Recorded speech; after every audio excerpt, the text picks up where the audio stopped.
Hey YouTube, it's Memorial Day weekend and we're going to take a little historic trip today. So jump on the pillion and head out for a Memorial Day Arizona adventure.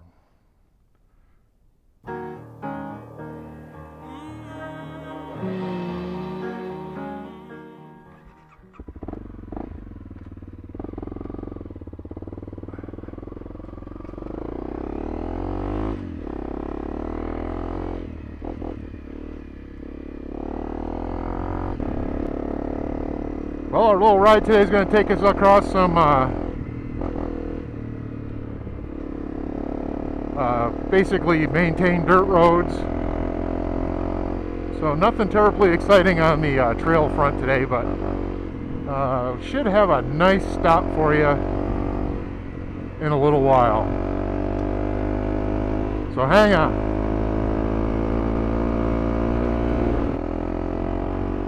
Well, we're coming up on State Route 87. It's kind of a main thoroughfare on the kind of central eastern Arizona side. Down south known as Beeline Highway.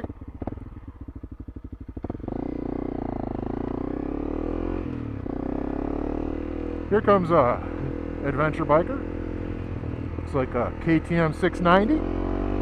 Sweet.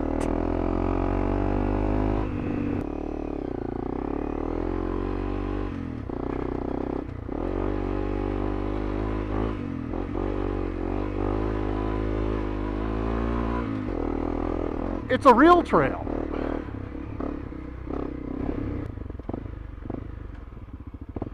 All right. This is the Rim Road. So, again, you can't tell KLR Pilot 15 that we were on this road because we're supposed to do this with him shortly. So I put you on this side so you don't get the nice views from that side. We'll save that for when we go. So our next stop I'm looking for is the monument that's right on this road. All right, we're coming up on the monument that sits out here. We got some folks reading it, so we will let them do their reading, and we'll get back to you in a second. So here's government silliness at its best, but this is Arizona Trail. I mean, it's good that I guess they put this in there, but you can go from Mexico to Utah, and it takes you through all the forests and stuff like that. 790-mile non-motorized trail, so that means dirt bikes and off-road vehicles persona non grata. But here's the statement that I'm looking at. The trail is open to hikers, equestrians, mountain bikers, except where prohibited. So you've got a trail that is restricted to the lovely bunch, and they can't even go in places. So how the frick do you get from Mexico to Utah if there's places you can't go on and it's a trail? Help me out with that. So we waited for these folks to get out the way because they had it pretty well blocked off. But here's where we're at. This is the first monument, and this is on General Crook's Trail. So this is a supply lines for the troopers that were up here during that point in time.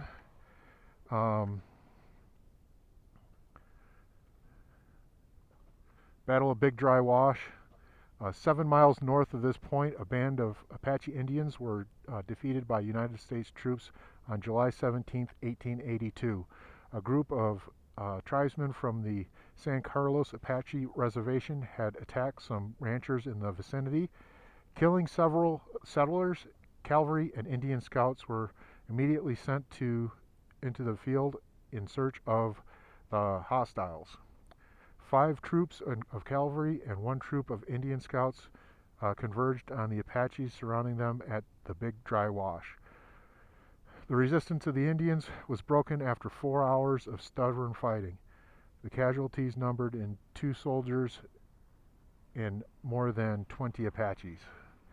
So quite a battle, 4 hours. I could imagine, I can only imagine what that was like. We're going to take a little side trip here. I believe there's something interesting down this road. I just can't remember what the heck it was.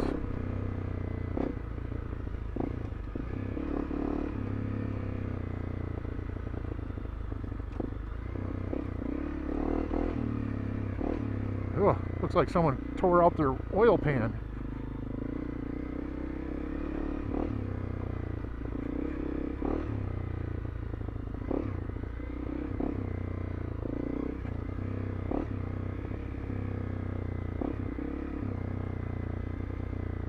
This was a fairly well-maintained road at one time. I guess they had some storm damage over the winter.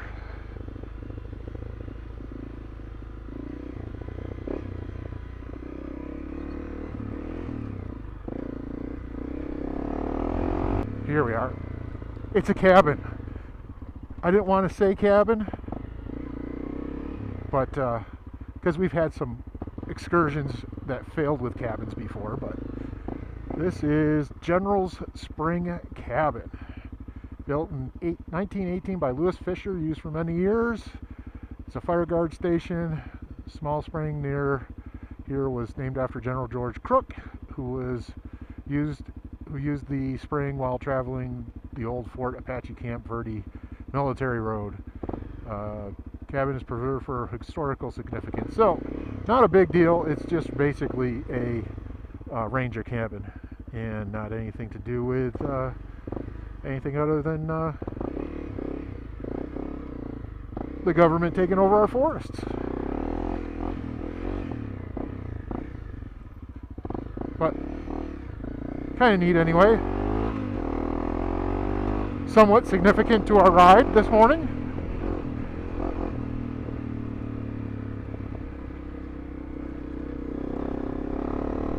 See if we can't get back out of here.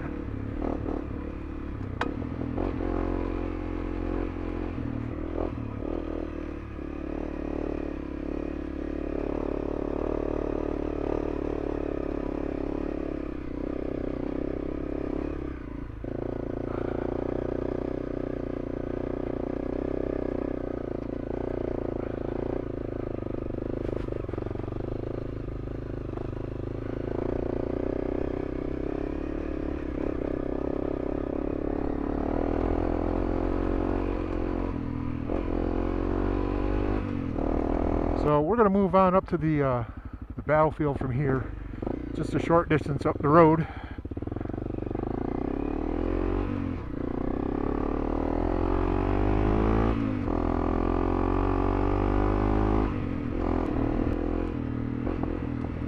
So the trail for which we are looking is right around this corner. Yep. Battleground Bridge, Battleground Monument, 8 miles.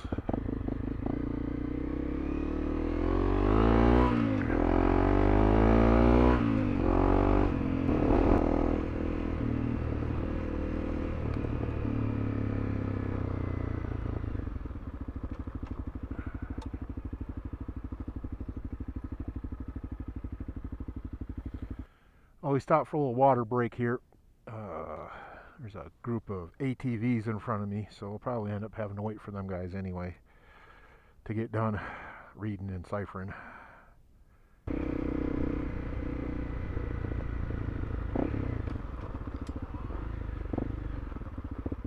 Oh, one little turn off to the Battleground Monument.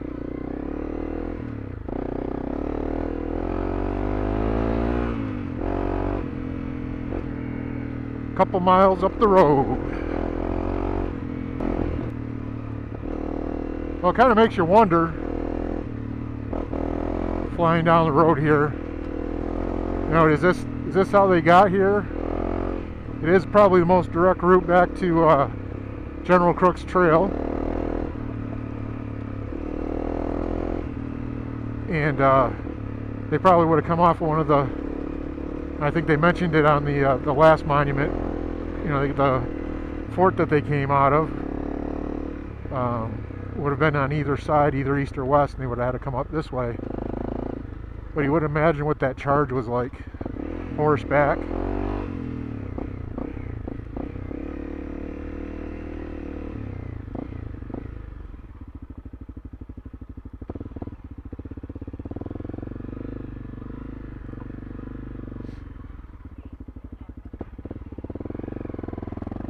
Lots of traffic up here.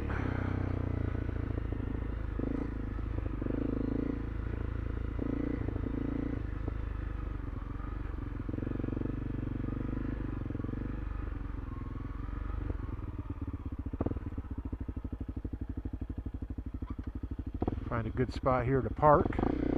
Looks like right over there. I got folks camping up here. I don't think that's all terribly respectful, but who am I to say? And probably the second thing today that's bothered me that I've seen, but I get bothered pretty easy. So down we go. The monument is just down the hill here.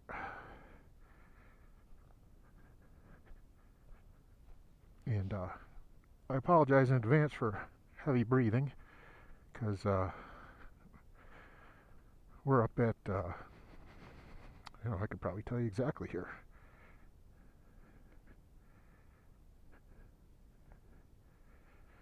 An elevation of 6,345 feet. So, air's a little thin if you're not used to it. I am just not getting this camp out thing here. But this would have been a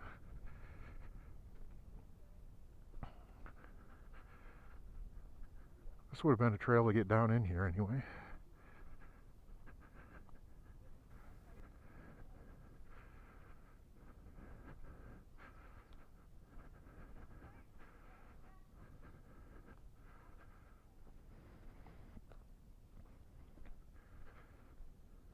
How's it going?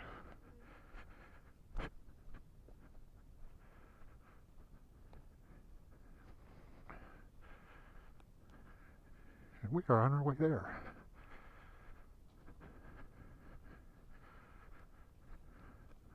How's it going? Not too bad.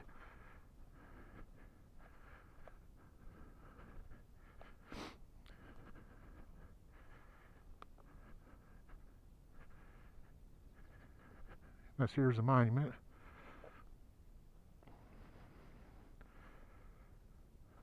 Battle of Big Dry Wash, July 17th, 1882. Just below are rock nests hastily built by a group of Apaches who had left the San Carlos Apache Reservation and hoped to ambush the pursuing troops of United States Cavalry. Alceiber scouts discovered the trap reinforcements, which came up unobserved by the Indians, enabled the soldiers to... Someone shot the sign to prevent, I guess, a frontal attack, while flanking parties engirdled the Apache position and attacked from the rear. A bitter 4-hour fight ensued, which was hated by darkness and a heavy storm of hail and rain, when the surviving Indians escaped by slipping through the soldiers' line back through the reservation.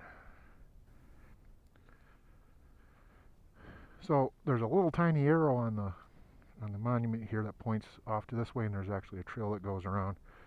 We'll take a little endeavor through the forest here and see what we can find. I don't think the last time I was up here I couldn't really find too much, but at least you can see, you'll be able to see, hopefully, and I'll take a still of it so that we get a good clear view of the what they were fighting in. And it's actually a pretty good size I'll call it a canyon more than a wash.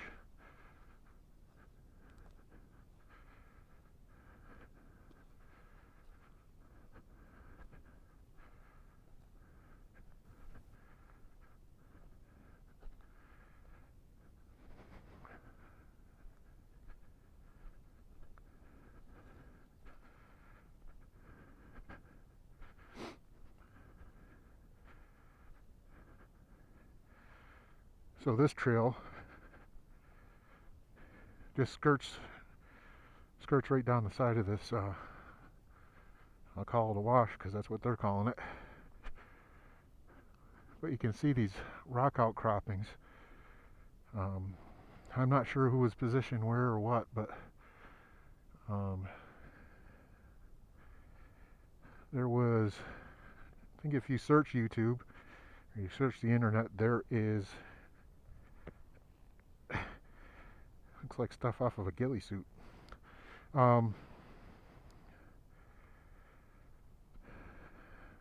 They could still find in some of these older trees. They found slugs. They found rifle brass. I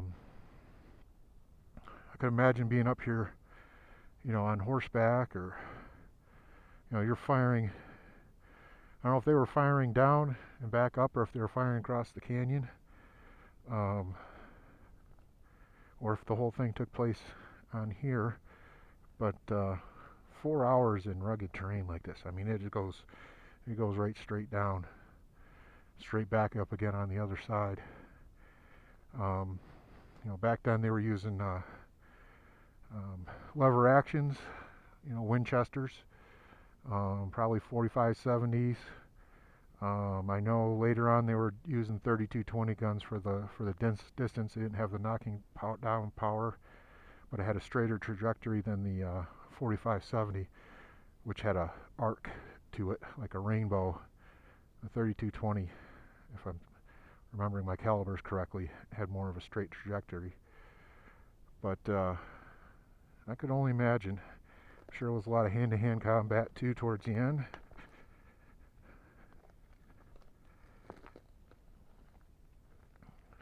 I thought there was a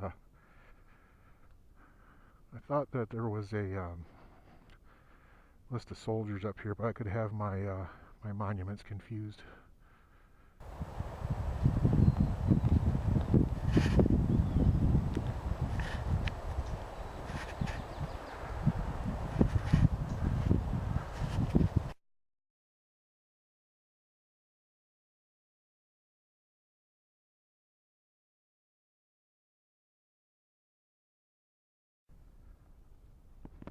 Well, we're going to head back up.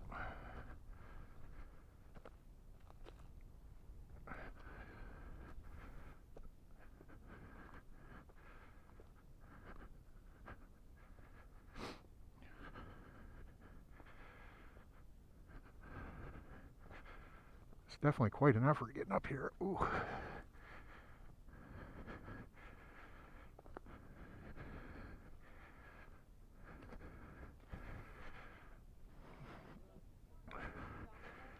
Not really.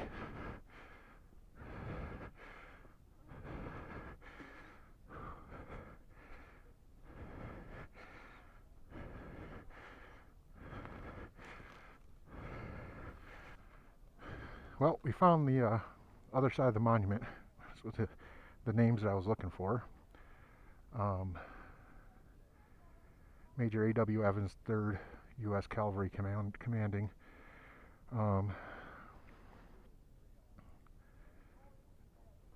The band of Apaches under leadership of Nati-O-Tish,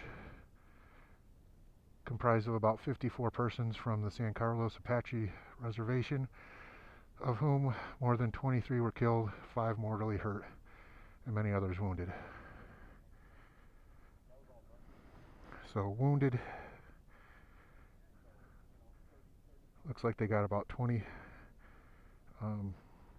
men here that were wounded here. By the looks of some of the names, they were Indian scouts, quite a few of them, about 50-50. 6 cavalry, Troop K, Troop 1-6 Cavalry, Troop E6 Cavalry. And there's some notations here. Private Joseph E. McLaren died in field from wounds received from Big Dry Wash.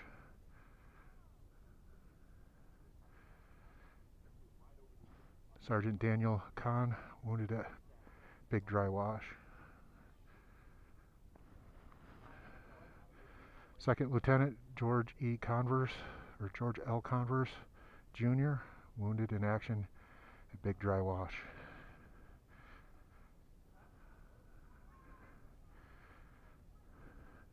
Private Timothy Foley, wounded at Big Dry Wash. James Malika, wounded at Big Dry Wash. Private John Witt, wounded at Big Dry Wash. Private Pete, that's his only name that they got here, killed in action at Big Dry Wash.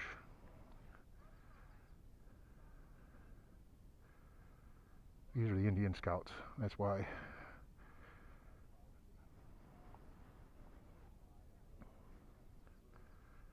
Quite something. Well, that's what I did for my Memorial Day. What'd you do for yours?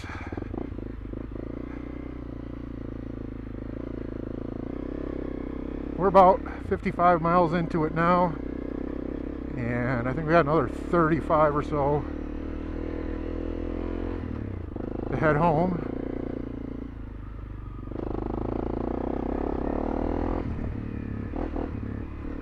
And hopefully I won't get caught in the rain. Every time I come to this site, I get rained on, and it's looking like a little rain. Well, I hope you enjoyed today's adventure, and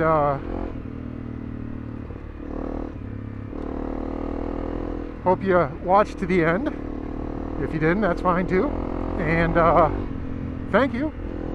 And comment. Love to see your comments. Like if you will. Share it if you will. And I always try to put in my my other social media contacts. If you want to do that, that'd be great too. So happy Memorial Day. And hope you had some time with your family.